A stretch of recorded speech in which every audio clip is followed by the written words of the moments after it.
Imagine 500 years into the future when Earth is all used up and we've found a new solar system and we've gone to that solar system and terraformed all the planets that are there, basically making a galaxy full of new Earths. Basically, that is the premise that the TV show Firefly operates under. The Firefly TV show focuses on telling the story of Captain Malcolm Reynolds of the Firefly-class transport ship called Serenity. Malcolm's crew consists of fighters, a pilot, a mechanic, a preacher, a doctor, and a doctor's genius sister. If you have a job, Malcolm and his crew will do it. They don't really care what it is. Each episode is like another chapter in their adventures. Firefly was originally created in 2002 by Joss Whedon, and the best way to describe Firefly is as a sci-fi western, but not a western in the sense of those like boring western movies that like your grandparents probably watched, and maybe that is if you don't like westerns, because I don't like westerns, and that's how I would categorize westerns, as just all being terrible because westerns.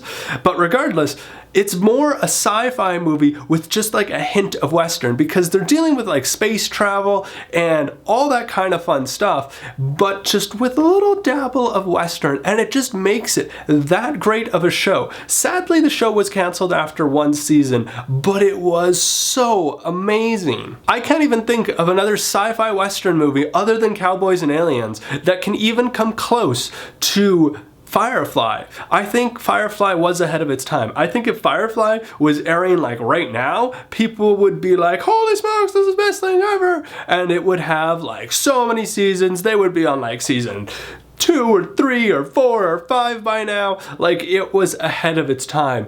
If only we could go back in time, take Firefly and put it on TV now, I think Firefly would do much, much better than it did back when it originally aired. I really truly enjoyed the show, and man, there was some great laughs, especially the comment that Shepard makes about people at the cinema. Now comes the year 2005, and in comes the movie Serenity. Serenity was actually how I first got introduced to the Firefly world, because I had never actually seen Firefly until I had seen the movie Serenity. And I had watched Serenity and thought, holy smokes, this movie is really good. And eventually I decided to go watch Firefly. And I realize now that Serenity is basically an extra episode to the TV show Firefly. But what makes Serenity unique is that someone that was a newcomer like myself, they could just watch Serenity and understand everything that's going on and not be lost. And that's really great, because they actually didn't waste any time explaining everything. It was just, here's the movie, blah, let's be a movie. Rather than like how some movies do it,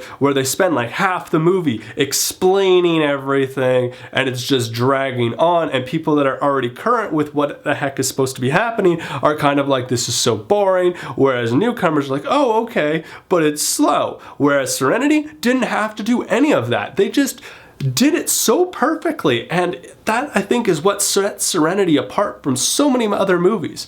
Also, with Serenity, if you have watched Firefly, it makes Serenity that much more awesome. The movie answered some questions the TV show did not, and the movie was like an extended episode from the TV series, which is why I decided to combine both Firefly and Serenity into one video. I would rate Firefly and Serenity both 9 out of 10. If you really like sci-fi, I would highly recommend that you check out Firefly and Serenity. I would recommend that you watch Firefly first, then Serenity, but you can do it in whatever order that you want. In the comments below, let me know, what do you think of Firefly and or Serenity? And that basically sums up this video. Thank you for watching. I will see you next week. Don't forget to have an epically awesome day. Bye!